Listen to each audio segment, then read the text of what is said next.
Hello and welcome to मध्य मुकाबिल। मैं हूं रबिया खान और मेरे साथ मौजूद हैं रऊफ क्लासरा। सबसे पहले नजर डालते हैं कुछ अहम खबरों पर। ईरान जंग का 18वां रोज, दुनिया में एनर्जी इंडस्ट्री मुश्किल में आ गई। तेल की कीमतें बेकाबू। ट्रंप ने आपनाए हुर्मुज खुलवाने के लिए चीन समेत दुनिया के कई ममालिक से अपील कर दी। ईरान जंग में साथ ना देने पर नेटो को भी धमकी दे डाली। बरतानिया, फ्रांस, जापान, जनूबी कोरिया ने ट्रंप की अपील मुस्तरद कर दी। चीन की खामोशी। बरतानिया के वजीर आजम ने जंग में शिरकत ना करने का एक बार फिर दो टोक ऐलान कर दिया। अमेरिका इजराइल के ईरान पर हमले जारी। ईरान के इजराइल और अरब ममालिक पर मिसाइल और ड्रोन हमले। इन अहम इशू पर बात करने के लिए हमारे साथ मौजूद होंगे लंदन से सीनियर सहाफी मुर्तजा अली शाह। इसके अलावा गवर्नर सिंध की तब्दीली, क्या पीपल्स पार्टी और एमक्यूएम के सियासी इख्तलाफात मजीद बढ़ गए? एमक्यूएम रहनुमाओं की मोहसिन नकवी के साथ सदर जरदारी से मुलाकात। गवर्नर सिंध का ओहदा इतना अहम क्यों है? हर पार्टी सिंध में अपना गवर्नर क्यों लगवाना चाहती है? गवर्नर का ओहदा सूबे में कितना बाअख्तियार होता है? इस पर बात करने के लिए हमारे साथ आज प्रोग्राम में मौजूद होंगे साबिक गवर्नर सिंध मोहम्मद जुबैर। और पाकिस्तान में एलएनजी सिर्फ 9 दिन की बाकी रह गई। गैस सेक्टर मुतासर होने का खतरा। डीजल 21 दिन और पेट्रोल का जखीरा 27 दिन का बच गया। पेट्रोलियम मस्तनुआत की कीमतें बढ़ाकर किसको फायदा पहुंचाया गया? सेनेट पेट्रोलियम कमेटी में सवालात उठ गए। माले मुफ्त दिले बेरहम, अरबों की जायदाद, कोड़ियों के मॉल। सेनेटर बिलाल अहमद ने बड़ी ऑफर दे दी। पीआईए की ब्लू एरिया की जमीन की कीमत 3 अरब रुपए से जायद होने का इंकशाफ। इस्लामाबाद और पेशावर की महंगी तरीन जायदाद औने पौने देने पर साबिक रुकन असेंबली चौधरी मंजूर की सख्त तनकीद। सेनेट कमेटी इजलासों की एक्सक्लूसिव तफसीलात भी शेयर करेंगे आज के प्रोग्राम में, लेकिन इस वक्त हम बात कर लेते हैं ईरान जंग के हवाले से, जिसका 18वां रोज जो है वो जारी है। हमारे साथ इस पर बात करने के लिए मौजूद हैं लंदन से सीनियर सहाफी मुर्तजा अली शाह। इन्हीं से जानते हैं कि इस वक्त यूके की क्या पोजीशन है इस हवाले से। अस्सलाम वालेकुम मुर्तजा, बहुत शुक्रिया ज्वाइन करने के लिए। जी वालेकुम सलाम। मुर्तजा बताइएगा इस वक्त स्पेसिफिकली जो है वो यूके की क्या पोजीशन है, जहां पे ऐसा लगता है कि अब ट्रंप ने जब सारे दरवाजे बंद नजर आ रहे हैं, उनको कोई एग्जिट स्ट्रैटेजी नजर नहीं आ रही, ईरान पीछे हटने को तैयार नहीं है और स्ट्रेट ऑफ हॉर्मुज जो है, अब ये बैटल ऑफ हॉर्मुज जो है वो बन चुकी है, तो उन्होंने अपने दोस्तों को पुकारा है और कहा है कि आप भी जो है वो अपने जंगी जहाज लेकर आएं और हमारी मदद करें। यूके का क्या स्टैंड है इस वक्त?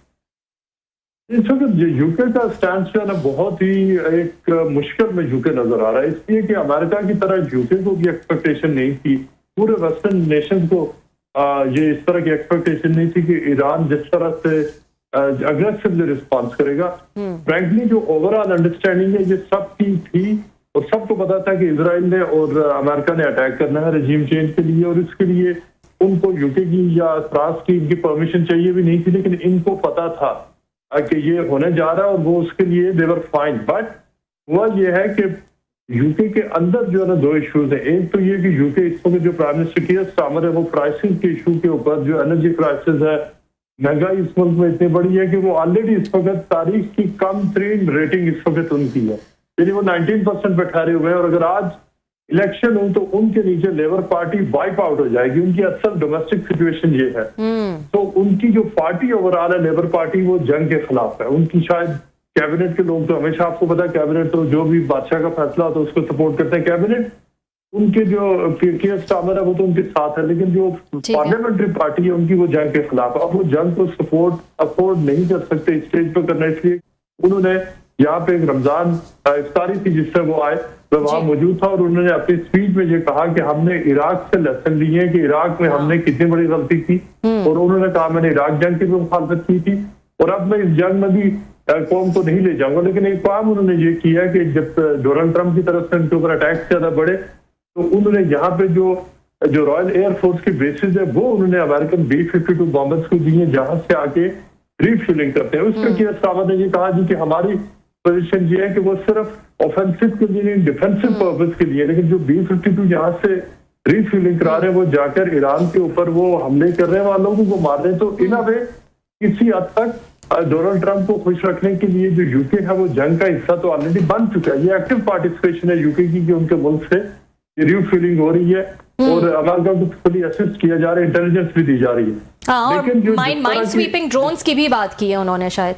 जी, लेकिन प्रॉब्लम ये है उनके लिए कि डोनाल्ड ट्रंप ने इनिशियली, तो आपको पता, उनकी जुगत लगाई पिछले दिनों कि भाई अब तो हम जीत गए। अब डोनाल्ड ट्रंप को समझ आइए कि वो जीते नहीं है, बल्कि वो मुश्किल में है, तो वो अब यूके की तरफ आए। बिल्कुल, हाँ। अब यूके को वो एक्चुअली चाहते ये कि यूके के वारशिप्स अमेरिका के साथ जाए और बाकायदा जाकर ईरान के साथ लड़े। जी। ये वो कॉम्प्लिकेशन है जो कि स्टामर अफोर्ड नहीं करते। वो चाहते हैं यूके की असल पोजीशन ये है, यूके की और फ्रांस की रिजीम चेंज हो।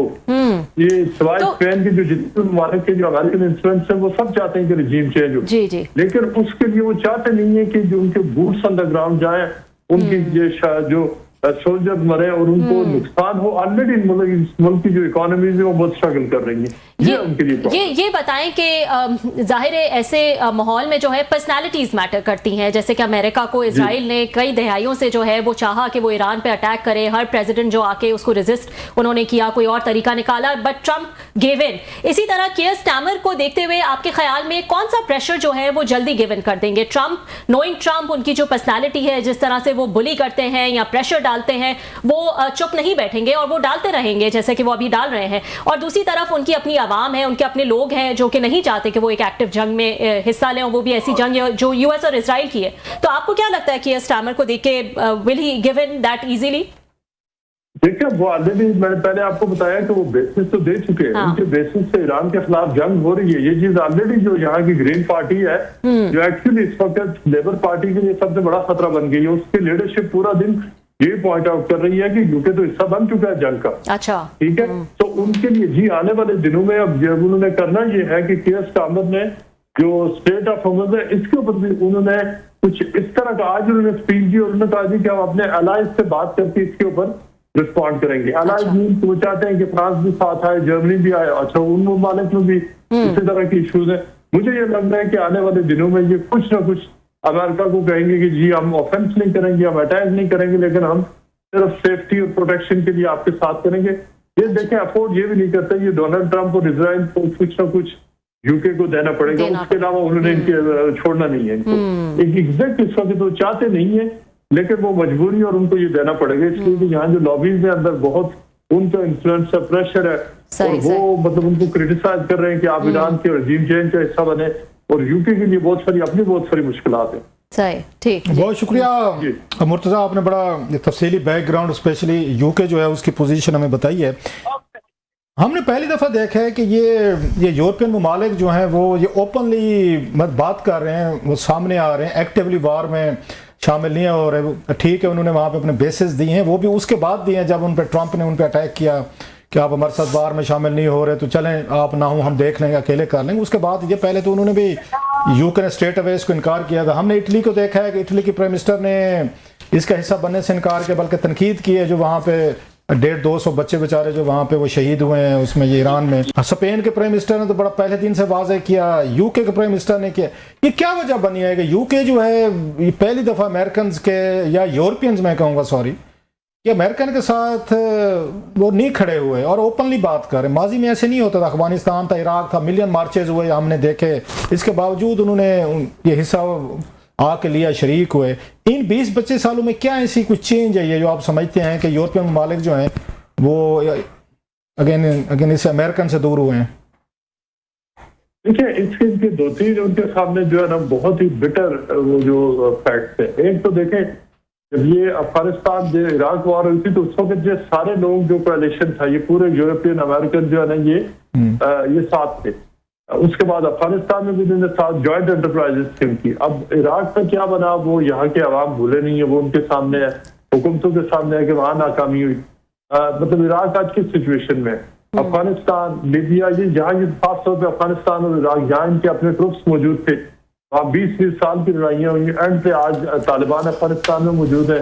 इराक में जो वहाँ पे हुकूमत है, वहाँ पर वो प्रो शिया वहाँ पे जो इन्फ्लुएंस बहुत ज्यादा है, और वो तो दूसरे ममालिक है। ईरान के हवाले से तो इन मुल्कों की अपनी इंटेलिजेंस बड़ी क्लियर है कि अमेरिका के लिए वहाँ पे regime change in the sense के वहाँ पे हुकूमत बदलाना और कराना, अब वो इनके लिए ऑलमोस्ट इम्पॉसिबल नजर आ रहा है। इसलिए कि जो वहाँ पे जो शिया पॉपुलेशन है उनकी हमायत है, जेन्युइन हमायत है, उसको उनकी मुखालफत भी है लेकिन जेन्युइन हमायत भी है। ये सब इनको पता है कि ये चीजें इस वक्त वेनेजुएला नहीं है कि ओवर 12 घंटों में आपने सदर उठा लिया, वहां का प्राइम मिनिस्टर उठा लें और अगले दिन नया प्रेसिडेंट आ जाए, एक बंदा भी वो कहते हैं ना गमला भी न टूटे। यहाँ तो बहुत डिफरेंट रिएक्शन आ रहा है कि अरब ममालिक की इकोनॉमी का सत्यानाश हो गया। दुबई जैसा जो लग्जरी ब्रांड था उस ब्रांड को तोड़ दिया ईरान ने और अमेरिका ने मिलकर। अब देखें ये सारी जो सिचुएशन है जिनके सामने सबसे बड़ा फैक्टर ये कि डोनाल्ड ट्रंप और नेतन्याहू दोनों बहुत एरोगेंट है। तो उन्होंने ये समझा कि सुपर पावर हमें इनकी जरूरत है ही नहीं। आप देखिए जो जो डोनाल्ड ट्रंप है वो बड़ा मतलब तौहीन आमेज लहजे में वो यूके का जिक्र करते हैं। वो फ्रांस को चाहे वो यूक्रेन को उनको बिल्कुल जिस तरह आप कहते हैं ना किसी को सेकंड क्लास सिटीजन समझिए उस तरह से उनको ट्रीट करते हैं। वो पुरानी बातें जो आपको याद है जो होती थी स्पेशल रिलेशनशिप है यूके और जॉर्ज डब्ल्यू बुश कहा करते थे टोनी ब्लेयर, वो सारे पुराने जमाने की बातें। ये तो डोनाल्ड ट्रंप तो ये कहते हैं कि ये पैरासाइट्स हैं, हम सारी हैवी लिफ्टिंग करते हैं, फायदे ये लोग भी उठाते हैं और वो आप अपना ये तो डोनाल्ड ट्रंप तो मतलब उस तरह की बात उस तरह की उन्होंने तस्दीक उन्होंने शायद किसी थर्ड वर्ल्ड कंट्री की नहीं की है जिस तरह की उन्होंने इन ममालिक की है। तो ये लोग रंजीदा तो है डोनाल्ड ट्रंप की जो पब्लिक उनका जो स्टेटमेंट होती है उनकी लीडरशिप के बारे में, उनकी जो एलाइज है जिस तरह से उठा के ट्विटर के ऊपर वो गालियां देते हैं, तो ये सारा कुछ तो जो अनयूजुअली हो रहा है। लिहाजा डोनाल्ड ट्रंप ने और नेतन्याहू ने मिलकर ये कार्रवाई की और उनको जरूर समझा कि हमें इन ममालिक की जरूरत ही नहीं। अब उनको समझ आ रही है कि नहीं ये काम काफी बड़ा है। अच्छा, इसकी मुर्तजा ये वजह तो नहीं है, पिछले हमने देखा यूक्रेन पे जब तक ये बाइडन थे जो बाइडन थे तो साफ जरा यूक्रेन पे यूरोपियन जो हैं सारे वो एक थे अगेंस्ट रशियंस, उनके इन्वेजन जो हुई असला भी दिया, वेपन सब कुछ दिया। जो ही ट्रंप साहब आए हैं तो उसके बाद इनकी पॉलिसी बदली है। इन्होंने यूक्रेन के हवाले से, यूरोप के हवाले से और इवन नेटो के हवाले से बड़ी सख्त बातें सुने। तो अब समझते हैं कि यूरोपियन नाराज हैं कि यूक्रेन जो यूरोप का मसला था, यूक्रेन जो यूरोप की वार है और जिससे उनको बहुत सारा उनको नुकसान हुआ है या उनको मसाइल हुए, तो अमेरिकन जो है स्पेशली ये ट्रंप के आने के बाद वो नहीं खड़े हुए यूरोपियन के साथ। सो अब again that could be one of the major reasons कि अब जब अमेरिकन फंस गए हैं वहां पे उसके ईरान की वार में, तो उन्होंने कहा जनाब के फेयर एनफ अगर हमने अकेले ही इसको हैंडल करना है यूक्रेन वार को और रशिया को, तो फिर आप भी अकेले हैंडल कर रहे हैं। Is it one of the reasons आप समझते हैं? ये वन ऑफ द रीजन है, बिल्कुल है। और इसलिए कि देखें जो यूक्रेन की वार है वो तो शुरू तो जो एनकरेजमेंट तो इन ममालिक को अमेरिका नहीं की। अमेरिका ने खुद कहा था कि हम वेट डालेंगे और उसका भी डिफरेंट सिनारियो था और अमेरिका ने एक्चुअली फुली लीड किया इसके पीछे। अमेरिका का ऑब्जेक्टिव था रशिया को डिफीट करना, लेकिन जो डोनाल्ड ट्रंप का जो नजरियात है रशिया के बारे में वो डिफरेंट है। वो अपनी जो FBI है उनकी CIA उससे भी वो कहते हैं कि वो तो समझते हैं कि वो झूठ बोलते हैं पुतिन के बारे में और रशियन इंटेलिजेंस के बारे में। ज्यादा उनका एक अपना वर्ल्ड व्यू है, वो उसको लेकर चले। उसमें भी उन्होंने ये कहा कि आप लोग चिप इन करें और पैसे डालें, सारा काम हमसे ना करवाएं, ये पब्लिकली उन्होंने कहा। तो ये जो अलायंस है ना, जो डोनाल्ड ट्रंप के आने के बाद जो इंटरनेशनल ऑर्डर है, इंटरनेशनल अलायंस है, वो पाकिस्तान से लेके सऊदीया से लेके चाइना यूके तक हर तरफ फ्रैक्चर हो चुका है। और उसकी जो डेमोन्स्ट्रेशन है उस अलायंस के जो फ्रैक्चर है वो ये अब नजर आ रहा है। जो कनाडा के प्राइम मिनिस्टर पिछले हफ्ते में बार बार स्पीचेस दे रहे हैं कि नए इंटरनेशनल ऑर्डर की जरूरत है। तो वो नए इंटरनेशनल ऑर्डर को वो जो चाहते हैं कि वो पुराने एक्चुअली नए इंटरनेशनल ऑर्डर, उनका मतलब ये है कि पुराना इंटरनेशनल ऑर्डर है वो सारा डोनाल्ड ट्रंप ने वो उखाड़ पिछाड़ के फेंक। बहुत बहुत शुक्रिया, thank you so much Murtaza हमें ज्वाइन करने के लिए। लंदन से मुर्तजा अली शाह हमारे साथ मौजूद थे, डिटेल में बता रहे थे इस वक्त यूके की क्या पोजीशन है, जिस तरह की डिमांड्स जो है वो ट्रंप ने रखी है कि अपने जो जहाज हैं वो आप भेजें स्ट्रेट ऑफ हॉर्मस पे, उसको खुलवाने के लिए, उसको एक सेफ पैसेज देने के लिए हमारी मदद करें। क्या यूके ये मदद करेगा, नहीं करेगा? क्योंकि इसका मतलब है कि डायरेक्टली ईरान के साथ जंग में इन्वॉल्व होना। एक ब्रेक शामिल कर लेते हैं नाज़रीन। ब्रेक के बाद बात करेंगे सिंध के गवर्नर के हवाले से। निहाल हाशमी नए गवर्नर सिंध तैनात और कामरान टिसोरी जो हैं वो रुखसत कर गए हैं। क्या मामलात हैं, क्या सियासी जो है दर्जा हरारत इस वक्त नज़र आ रहा है, MQM की क्या शिकायत और शिकवे हैं, उस हवाले से हम बात करेंगे। ब्रेक के बाद हमारे साथ मौजूद होंगे साबिक सिंध के गवर्नर मोहम्मद ज़ुबैर हमारे साथ मौजूद होंगे। See you after short break. Welcome back नाज़रीन। सिंध में कुछ सियासी चेंजेस देखी गई। कामरान टिसोरी को हटाकर निहाल हाशमी जो है सिंध के नए गवर्नर बन गए हैं। क्या वजूहत हैं इसके पीछे, क्या माजरा है, इस हवाले से हम बात कर लेते हैं। हमारे साथ मौजूद हैं साबिक गवर्नर सिंध मोहम्मद ज़ुबैर। अस्सलाम वालेकुम ज़ुबैर साहब, बहुत शुक्रिया ज्वाइन करने के लिए। वालेकुम जी, thank you for inviting me. जी ज़ुबैर साहब, इस चेंज को आप कैसा देख रहे हैं? कामरान टिसोरी की जगह निहाल हाशमी का आना और कहा जा रहा है शायद MQM को एतमाद में भी नहीं लिया गया। How do you see that?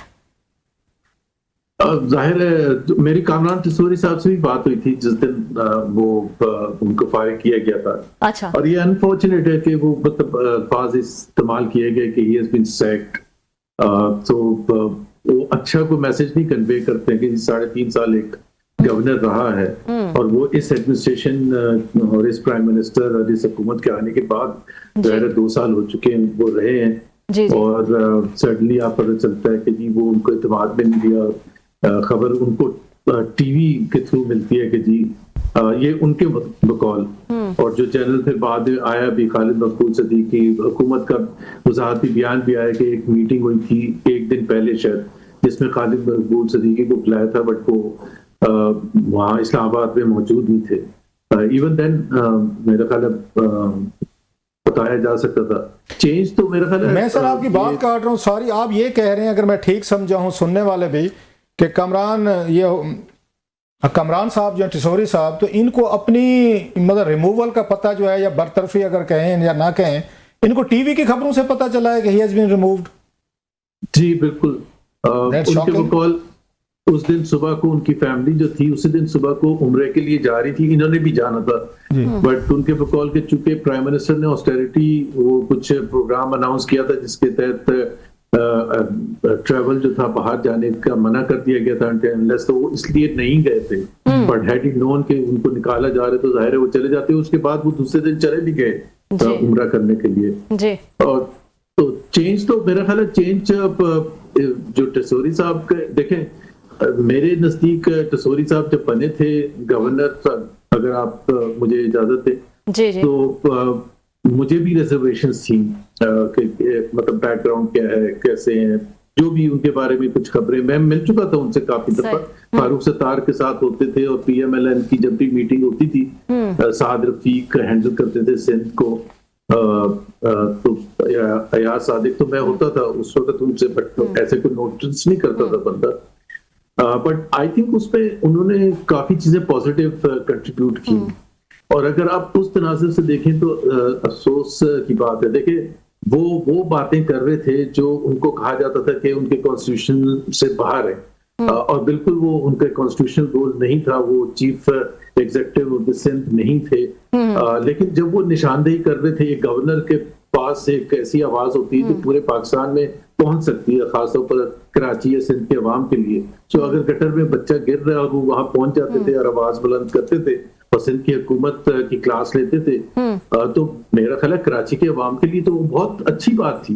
या जिस तरह अभी गुल प्लाजा में आग लगी थी, जी वो तो कहते हैं कि मुझे इसीलिए निशाना बनाया गया जी। तो अब वो अगर मुझे नहीं पता वो पॉपुलिस्ट पॉलिटिक्स करने की जानबूझ के कोशिश कर रहे थे, लेकिन उससे दबाव तो था। लेकिन ना एक हुकूमत होती है और नाअहल हुकूमत हो, उस पर कहीं ना कहीं से तो दबाव आना चाहिए ना। अब जुबैर साहब मुझे ये बताइएगा, आप तो जो रीजंस बता रहे हैं, आप कह रहे हैं कि वो जो है वो दबाव डाल रहे थे, लेकिन एक तासुर तो ये भी है ना कि इट वाज ऑलरेडी अंडरस्टूड कि ये तो होना ही है, क्योंकि मैं सुन रही थी अभी रिसेंटली भी राना सनाउल्लाह साहब ने कहा कि ये तो तय था 2024 के बाद कि जो बलूचिस्तान और सिंध है उसमें PMLN का गवर्नर होंगे और KP और पंजाब में PPP जो है वो नामजद करेगी, तो ये तय था। और वैसे भी कामरान साहब तो उससे पहले से 2022 से जो है वो लगे हुए हैं, तो ये तो इवेंचुअली होना ही था और इसीलिए शायद इतना सरप्राइज भी नहीं था।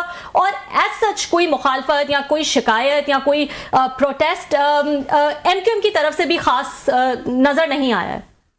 एक तो अगर ये तय था तो व्हाट डज इट से ऑफ द फेडरल गवर्नमेंट के उसको 2 साल लगते हैं गवर्नर के नोटिफिकेशन निकालने के लिए या नए गवर्नर लगाने के लिए, तो वो कोई अच्छा शगुन तो है नहीं। जब 2 साल के बाद कोई निकाला जाएगा तो फिर सवाल उठेंगे ना। अगर ये मार्च अप्रैल में 2024 में फरवरी के इलेक्शन के बाद जब नई हुकूमत बनी थी उस वक्त होता तो बिल्कुल बिजनेस एज यूजुअल होता कि जी ठीक है ये तो चेंज हो गया, लेकिन द फैक्ट कि वो 2 साल तक थे और उसके बाद निकाले गए तो उसकी फिर बहुत सी दूसरी वजूहात भी होती हैं।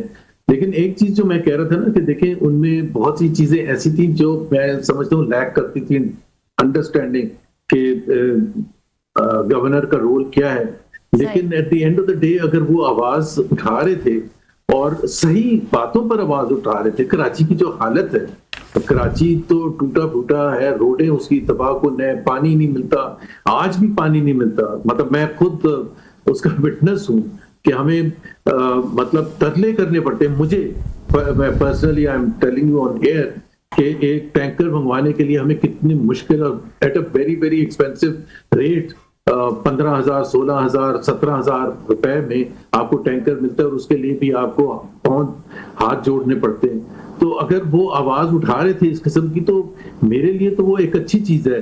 अब निहाल हाशमी को लाके अगर उस आवाज को दबाना है तो कराची के अवाम को कोई फायदा तो नहीं होगा। सर, आपने निहाल हाशमी साहब की बात की, साहब जरा आपकी पार्टी में भी रहे, आपने इकट्ठे काम भी किया, आप उनको जानते भी हैं, आप उनके चॉइस को कैसे देखते हैं?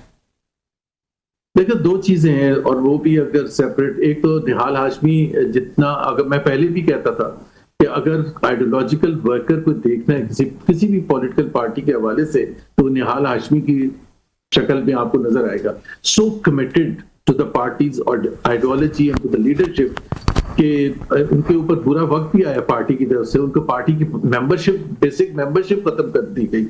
He was forced to resign as a senator because he fell out with the party leadership at that point in time. लेकिन उन्होंने एक लम्हे के लिए भी कोई ऐसी चीज नहीं की। मैंने खुद बहुत मेहनत, आपको मैं बताऊं कि वो शायद माने या ना माने, लेकिन उनको पता है, पूरी पार्टी को पता है कि मैंने चाहे Ahsan Iqbal as general secretary of the party या मरियम नवाज या दूसरे लोगों से सिफारिश बहुत दफा करवाई कि जी इनको वापस इनकी मेंबरशिप रिस्टोर कर दे, लेकिन कोई भी करने के लिए तैयार नहीं था, बात नहीं करने के लिए तैयार था। ये मैं आज से 2-3 साल 4 साल पहले की बात बता रहा हूँ। But he force himself. उन्होंने बावजूद इसके कि पार्टी ने, तो अब क्या वजह, आपने जो बैकग्राउंड बताया, हमें भी अंदाजा था नवाज शरीफ साहब की, हम वीडियो देख रहे थे, वो तो इनसे सलाम नहीं कर रहे थे, करीब नहीं आने दे रहे थे, लंदन भी गए हैं, बहुत सारे दोस्तों से भी सिफारिशें करें जैसे आप बता रहे हैं। अब ऑल ऑफ सडन इतनी मेहरबानी जो है निहाल हाशमी साहब पे कैसे होगी, ये नवाज लीग की या नवाज शरीफ साहब की या शहबाज शरीफ साहब की? लेकिन मेरा ख्याल है ये कई दफा होता है ना, किसी की लक भी होती है और उसमें उनका वो लकी नंबर आ गया। क्योंकि मैं आपको बताऊं कि जब मिफ्ता इस्माइल साहब 2022 में फेडरल गवर्नमेंट ज्वाइन किए, उन्होंने 2022 अप्रैल में जब पीडीएम की हुकूमत आई है, तो he was general secretary of Sindh PMLN, Miftah Ismail, और उन्होंने उससे रिजाइन कर दिया था to focus on his ministry. उसके बाद से लेके आज तक जनरल सेक्रेटरी पीएमएलएन नहीं अपॉइंट हुआ। टिपिकली होता ये एज अ बैलेंसिंग एक्ट कि प्रेसिडेंट जो होता है पीएमएलएन सिंध का, वो सिंधी स्पीकिंग होता है और जो जनरल सेक्रेटरी होता है उर्दू स्पीकिंग होता है। तो बहुत दफा मैंने भी ये सिफारिश की थी कि जी आप निहाल हाशमी को बना दे, तो निहाल हाशमी को नापसंदीदा शख्सियत समझा जाता था। फिर वो आपने देखा होगा कि उन्होंने बहुत दफा ऐसे स्टेटमेंट्स दी, बड़ी सख्त स्टेटमेंट्स उस वक्त की एस्टैब्लिशमेंट के खिलाफ, और बहुत सी ऐसी बातें की जिससे लीडरशिप थॉट, खासतौर पर शहबाज शरीफ खास तौर पर, वो तो बहुत ही ज्यादा इसको नापसंद करते थे कि जी इस किस्म की स्टेटमेंट्स देते हैं और पार्टी के लिए मुश्किल। और आज उन्हें शहबाज शरीफ साहब ने उनका नाम रिकमेंड करके सदर जरदारी साहब को भेजा। So I wanted to know change of heart कैसे हुआ है अचानक इतने सारे बैड ब्लड के बाद? सर, क्या कोई एस्टेब्लिशमेंट की सिफारिश थी? क्योंकि आप जानते हैं, बेहतर जानते हो, क्या गवर्नर लगने में इस तरह के सेंसिटिव प्रोविंस में कोई उसमें एस्टेब्लिशमेंट का रोल भी होता है, कोई वहां से सिफारिश भी होती है, उनकी क्लियरेंस स्क्रूटनी भी होती है, या प्राइम मिनिस्टर सदर खुद कर सकते हैं आज के हालात में? नहीं, एस्टैब्लिशमेंट का तो बड़ा इंपॉर्टेंट रोल होता है सिंध के गवर्नर के अपॉइंटमेंट में, क्योंकि आपको पता है पॉलिटिकल पॉइंट ऑफ व्यू से अगर देखें कि उनको भी एक पीपल्स पार्टी के साथ एक बैलेंसिंग एक्ट रखना होता है कि जी ऐसा ना हो कि Peoples Party all in all हो जाए और उनको रोकने के लिए कोई भी ना मौजूद हो।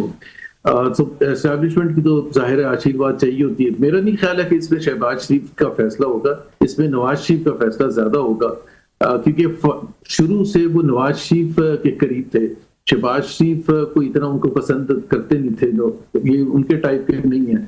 और ये भी रिफ्लेक्ट करता है कि पीएमएलएन ने जब finally they were forced to appoint someone from PMLN, तो उन्होंने जब देखा कि उर्दू स्पीकिंग कौन है जिसको हम अपॉइंट कर सकते हैं, क्योंकि वो जो सिंध के लेवल पर बैलेंसिंग एक्ट होता है कि सिंधी स्पीकिंग चीफ मिनिस्टर होता है, उर्दू स्पीकिंग गवर्नर होता है, तो उधर मेरा ख्याल है उनको पीएमएलएन के पास चॉइस क्या थी। अच्छा सर, आप क्योंकि खुद भी गवर्नर रहे हैं वहां पे सिंध के, ये गवर्नर का ओहदा एक और साइड पे अगर बात करें, इसकी आप समझते हैं वाकई जरूरत है? सरमोनियत सा है, कॉन्वोकेशन होते हैं, डिग्रियां तकसीम करनी है, या कोई आपने कोई साल में एक आध दिन कोई अफ्तारी बुला ली, कोई यार दोस्त आ गए, कोई चाय पानी पी लिया, पार्टी के वर्कर आ गए, या कोई छोटी मोटी उन्होंने सेशन बुला लिया असम्बली का, या कोई भाई फेडरेशन के नुमाइंदे हैं, अब समझते हैं कि इतना बड़ा गवर्नर हाउस मेंटेन करना, उसके अखराजात रखना, फिर गवर्नर साहब, उनकी टीम और ये सारे कुछ इस मुल्क के खर्चे जो हम देखते हुए, अब वाकई इसकी जरूरत समझते हैं। मुझे गवर्नर बनाया था तो 2-3 चीजें बड़ी अहम थी गवर्नर के रोल के पॉइंट ऑफ व्यू से। एक तो हमेशा से मैं ये कहता हूँ कि कराची देखें फाइनेंशियल हब है, और जो भी मल्टीनेशनल्स हैं उनके हेडक्वार्टर्स कराची में हैं, सारे फाइनेंशियल इंस्टीट्यूशंस के हेडक्वार्टर्स, स्टॉक एक्सचेंज यहाँ है, कॉटन एक्सचेंज यहाँ है, स्टेट बैंक ऑफ पाकिस्तान यहाँ है, सारी बड़ी इंडस्ट्रीज यहाँ हैं। सो जो पॉलिसी इस्लामाबाद में बनती है उसकी इम्प्लीमेंटेशन तो प्राइमरीली कराची में होती है। सो गवर्नर हाउस का एक role as a representative of the federal government, as a business person होना बहुत लाजमी जुज़ है, क्योंकि अगर आप गवर्नर लगा ही रहे हैं तो उसको बिजनेस की अंडरस्टैंडिंग बैकग्राउंड होना चाहिए कि he should be the first point of contact with the business community. और वो एक बिजनेस रोल गवर्नर का, जब मुझे तो खास तौर पर नवाज शरीफ साहब ने ये कहा था कि उनको हर रोज जो सुबह 7 बजे की फ्लाइट पर इस्लामाबाद जाना पड़ता है, उसके बजाय वो गवर्नर से मिले, and governor has easy and better access to finance minister and prime minister and planning minister, जो भी, और समझ अगर पूछ हो तो बहुत सी चीजें उधर ही रिजॉल्व हो सकती हैं। एक तो वो बड़ी इंपॉर्टेंट एस्पेक्ट है कि फेडरल गवर्नमेंट का रिप्रेजेंटेटिव। दूसरा, उस वक्त आपको पता है लॉ एंड ऑर्डर की सिचुएशन इससे ज्यादा खराब था, कराची में ऑपरेशन हो रहा था। सो एज रिप्रेजेंटेटिव, और कराची में ऑपरेशन हो रहा है तो ज़ाहिर है फौज कर रही है, रेंजर्स कर रही है, पुलिस कर रही है, और फेडरल गवर्नमेंट उसमें डायरेक्टली इन्वॉल्व है। उस वक्त इंटीरियर मिनिस्टर आपको पता है चौधरी निसार थे। सो मैं पहले गवर्नर बनने से पहले एक कमेटी थी, 3 मेंबर कमेटी, जब ऑपरेशन शुरू हुआ था, so someone coming from Karachi, तो I was part of that committee शुरू से। सो एक वो बड़ा एक इम्पोर्टेंट रोल था। फिर उसके अलावा एक बड़ा इम्पोर्टेंट था कि governor used to be the chancellor of all public sector universities and patron of all private universities. वो सब्सिक्वेंटली खत्म कर दिया गया। सो अब तो ना रोल है चांसलर का पढ़ाई लिखाई। सर, इसके साथ कितने पर्क्स एंड प्रिविलेजेस अटैच हैं? तनख्वाह कितनी है, गाड़ियां कितनी है, किचन का खर्चा कितना है, और सैलरी, पेंशन, ये कोई जी इसका थोड़ा सा बताएं कि आप क्यों कर रहे हैं, क्योंकि इस पे भी क्वेश्चंस उठते रहते हैं कि अच्छा खासा बजट है सर इसका गवर्नर हाउस का। अच्छा खासा है। तो मैं जो आपका एक जो बेसिक क्वेश्चन है और जो इम्पोर्टेंट है समझने के लिए, मैंने एक प्रेसिडेंट ऑफ पाकिस्तान को जब मैं गवर्नर बन गया था तो मैंने उनको एक बड़ा तफसीली लेटर लिखा था कि एक तो मैंने कहा था ये ब्रिटिश राज के जमाने का जो मिलिट्री सेक्रेटरी और एडीसी वगैरह का कॉन्सेप्ट है, वाई भाई काम तो उसने सिविलियन करना है ना। तो वो अगर उधर उसके पास प्रिंसिपल सेक्रेटरी होता है, उसके अलावा जो भी स्टाफ की जरूरत होगी, मतलब accounts incharge is military secretary. अब आप खुद बताए ना कि सेंस बनता है, बट वो पॉम्प एंड शो और पीछे खड़े भी हों उसकी वजह से और कोई रीजन नहीं। तो एक तो मैंने वो रेकमेंड किया था कि इसको सिर्फ एक तो प्रेसिडेंट ममनून हुसैन थे उस वक्त, तो उन्होंने गवर्नर्स कॉन्फ्रेंस बुलाई थी सारे गवर्नर्स को ये डिस्कस करने के लिए इन डिटेल, और मैंने कहा था ये इसको ड्रास्टिकली मतलब डिसमेंटल किया जाए सारे सिस्टम को। और गवर्नर अगर आपने रखना है और ये चांसलर है, आप बिजनेस के पॉइंट ऑफ व्यू से और लॉ एंड ऑर्डर के पॉइंट ऑफ व्यू से, एक बैलेंस रखने के पॉइंट ऑफ व्यू से, तो एक रीजनेबल तरीके से, मतलब गवर्नर हाउसेज वही हैं जो छोरे छोड़ के गए थे। I mean this is absolutely unreasonable. फिर उसको मेंटेन करने के लिए अब आपके पास इतना लोन है कि आपको 30 तो सिर्फ माली चाहिए। मतलब इज इट फेयर कि 30 माली चाहिए होने चाहिए किसी एक शख्स के ऊपर? और इसी तरह से फिर इतना बड़ा जब गवर्नर हाउस है तो उसकी मेंटेनेंस, उसका ये सारा जो वो है, एवरीथिंग इज फ्री, मतलब खाना पीना is free for the governor and his family, बिजली ऑब्वियसली इज फ्री, पेट्रोल, कारें, सब कुछ फ्री है, नौकर चाकर।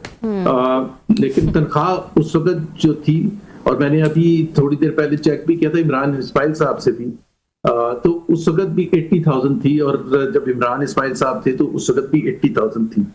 पेंशन जो है मुझे नहीं मिलती, मैंने कभी रिक्वेस्ट ही नहीं की थी, लेकिन पेंशन आई अंडरस्टैंड के जो उस वक्त जब 80,000 तनख्वाह थी तो पेंशन 60,000 या 64,000 थी, और एक स्टेनो मिलता है और एक ड्राइवर मिलता है। मेरे पास तो वो भी नहीं है क्योंकि मैंने कभी अप्लाई नहीं किया था। नाज़रीन, मोहम्मद जुबैर हमारे साथ मौजूद थे, साबिक गवर्नर सिंध, हमसे बात कर रहे थे जो रीसेंट चेंजेस देखी गई हैं सिंध में, उस हवाले से एक ब्रेक शामिल कर लेते हैं नाज़रीन, ब्रेक के बाद दोबारा हाजिर होंगे। वेलकम बैक नाज़रीन। ब्रेक पे जाने से पहले हम बात कर रहे थे साबिक गवर्नर मोहम्मद जुबैर से और वो हमें डिटेल में बता रहे थे क्या वजह बनी कामरान टसूरी को हटाकर निहाल हाशमी को जो है वो गवर्नर सिंध बना दिया गया। एक तासुर तो ये भी दिया जाता है कि कामरान टसूरी बहुत सारी चीज़ें ऐसी पॉइंट आउट कर रहे थे जिससे जो है वो शायद पाकिस्तान पीपल्स पार्टी खुश नज़र नहीं आ रही थी, ये प्रेशर था कि उनको जो है वो चेंज किया जाए। लेकिन राना सनाउल्लाह ने रिसेंटली ये भी कहा कि ये तो एक तय मॉडल था और बलोचिस्तान और सिंध में PMLN का और KP और पंजाब में PPP का नामजद जो है वो गवर्नर होगा। आज के लिए नाज़रीन इतना ही, कल आपसे फिर मुलाकात होगी।